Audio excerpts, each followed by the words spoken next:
आर्यवर्धन और अन्नू, दो दिल जो किस्मत से बिछड़कर फिर एक दूसरे की तरफ खिंचे चले आए। एक ऐसा रिश्ता जो वक्त की धूल में कहीं खो गया था, लेकिन अब फिर से चमकने लगा है।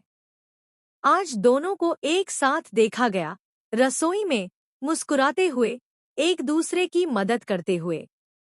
जी हाँ दोस्तों, आज आर्यवर्धन और अन्नू ने साथ में खाना बनाया।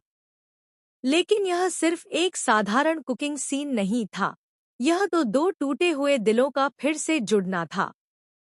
रसोई में हंसी की आवाज गूंज रही थी, लेकिन हर मुस्कान के पीछे एक अनकहा दर्द छिपा था। जब आर्यवर्धन ने अनु से कहा, मैं तुम्हारी मदद कर दूं, तो अनु ने पहले तो कुछ नहीं कहा।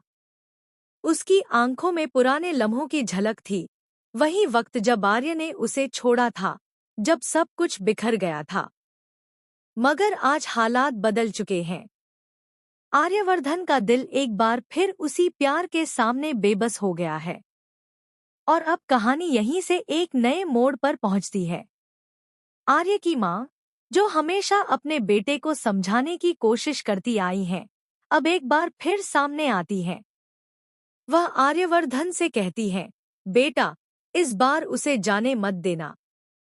जैसे भी हो, अनु को मना लो। उसे वो अंगूठी पहना दो, जो तुम्हारे प्यार की निशानी है।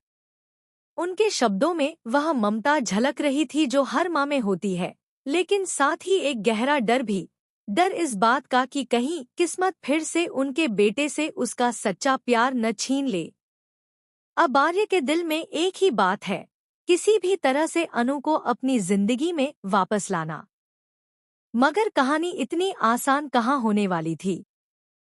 पिछले जन्मों का प्यार, इस जन्म की रुकावटें और लालच व नफरत से भरा संसार, सब मिलकर इन दोनों की राहों में कांटे बिछा रहे हैं। अब आते हैं मीरा और रघुपति पर। दो चेहरे, जिनकी मुस्कान के पीछे छुपा है एक काला सच। मीरा को जैसे ही पता चला कि अनु को नया कॉन्ट्रैक्ट मिल गया है और अब वह खाना बनाने के प्रोजेक्ट में लीड कर रही है, उसके अंदर ईर्ष्या की आग भड़क उठी।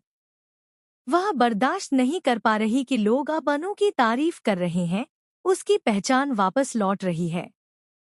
और तभी वह रघुपति से मिलती है, एक ऐसा इंसान जो पहले ही आर्य और अनु के रिश्ते को तोड़ने की कई कोशिशें कर चुका है। दोनों की गुप्त मुलाकात में रघुपति कहता है, मीरा, इस बार हमें कोई गलती नहीं करनी। अनु की जीत अब हमें नहीं देखनी। उसे ऐसा